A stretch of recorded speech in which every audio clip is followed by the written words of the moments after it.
Can you imagine where you'd be if I said, "Hi, my name's Bob. What's yours?" You wouldn't know your name if your mother or dad just told you once.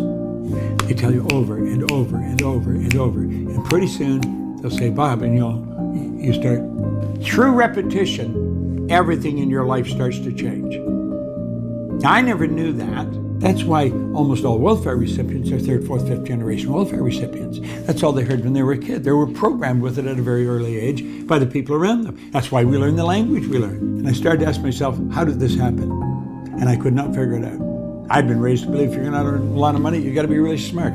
I knew I wasn't that smart, but I was earning a lot of money. I was raised to believe if you don't go to school, you can't get a good job. I didn't have a good job. I owned the whole company. So then I started to think, well, a lot of the stuff I believe isn't even true. And I reasoned it was because of the repetition.